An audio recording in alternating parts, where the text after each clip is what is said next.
La Côte d'Ivoire a une longue expérience en matière de planification. En effet, après les perspectives décennales de développement économique, social et culturel de 1960 à 1970, le pays s'est doté du plan quinquennal de développement économique, social et culturel de 71 à 75 et de 1976 à 1980.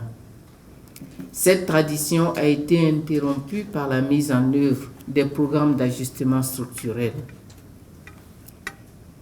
Dès son accession à la magistrature suprême, Son Excellence M. Alassane Ouattara, président de la République, a replacé la planification stratégique au cœur du processus de développement. Ce changement de paradigme a conduit à l'élaboration et à la mise en œuvre des plans nationaux de développement 2012-2015 et 2016-2020.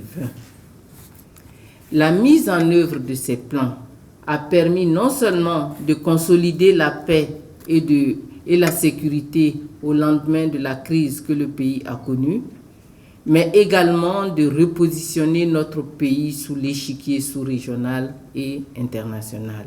Elle a surtout favorisé la relance économique, comme l'illustrent les remarquables performances macroéconomiques qui ont placé la Côte d'Ivoire parmi les économies les plus dynamiques du monde, avec un taux de croissance annuel moyen de plus de 8% sur la période 2012-2019. Au-delà des performances économiques, il me plaît ce matin de mettre en exergue les nombreux acquis au plan social. En effet, ces plans nationaux de développement ont permis d'enregistrer des avancées notables dans des domaines vitaux tels que l'électricité, l'eau potable, la santé et l'éducation, améliorant ainsi sensiblement les conditions de vie des populations. À titre illustratif, le taux d'accès à l'électricité est passé de 72% en 2011 à 93% en 2019.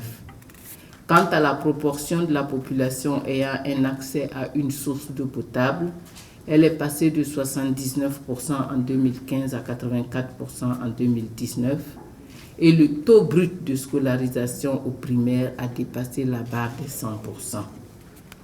Mesdames et messieurs, malgré les progrès réalisés, des défis importants sont à relever pour permettre à la Côte d'Ivoire de poursuivre sa marche vers l'émergence.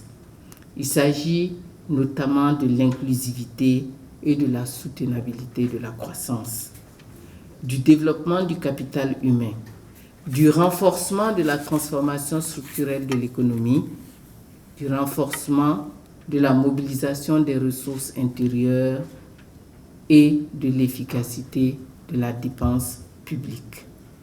Ces défis ont été exacerbés par les effets de la pandémie à coronavirus COVID-19.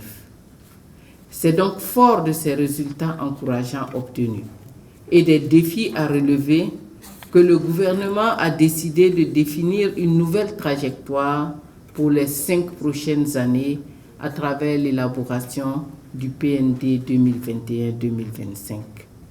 Mesdames et messieurs, la conférence de la planification de ce matin se situe dans ce cadre. L'objectif est de présenter les conclusions majeures du diagnostic stratégique afin d'identifier les piliers du PND 2021-2025 avec l'ensemble des acteurs nationaux du processus de développement en capitalisant les bonnes pratiques et expériences des pays modèles à travers le concours des experts internationaux. Tout comme les PND précédents, le PND 2021-2025 se veut participatif. L'ensemble des acteurs de développement et les différentes couches de notre société sont mises à contribution. C'est dans cette optique que les consultations nationales ont été organisées dans les régions et districts autonomes sur toute l'étendue du territoire national. Celles-ci ont permis de constater les avancées obtenues, de recueillir et prioriser les besoins et aspirations des populations locales. Ces analyses ont été complétées par des sessions ministérielles sectorielles et des études thématiques approfondies. Mesdames et messieurs, l'élaboration du PND 2021-2025 intervient dans un contexte marqué par une faible croissance de l'économie mondiale et une nécessité d'accélérer l'atteinte des objectifs des agendas de développement, notamment ceux de l'agenda 2063 de l'Union africaine et de l'agenda 2030 des Nations unies.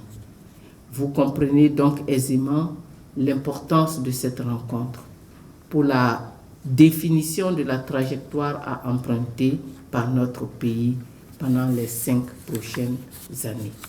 Pour terminer, permettez-moi de formuler le vœu que les discussions et les conclusions qui résulteront de notre journée de travail constituent des matériaux pour bâtir un plan national de développement à la hauteur de nos ambitions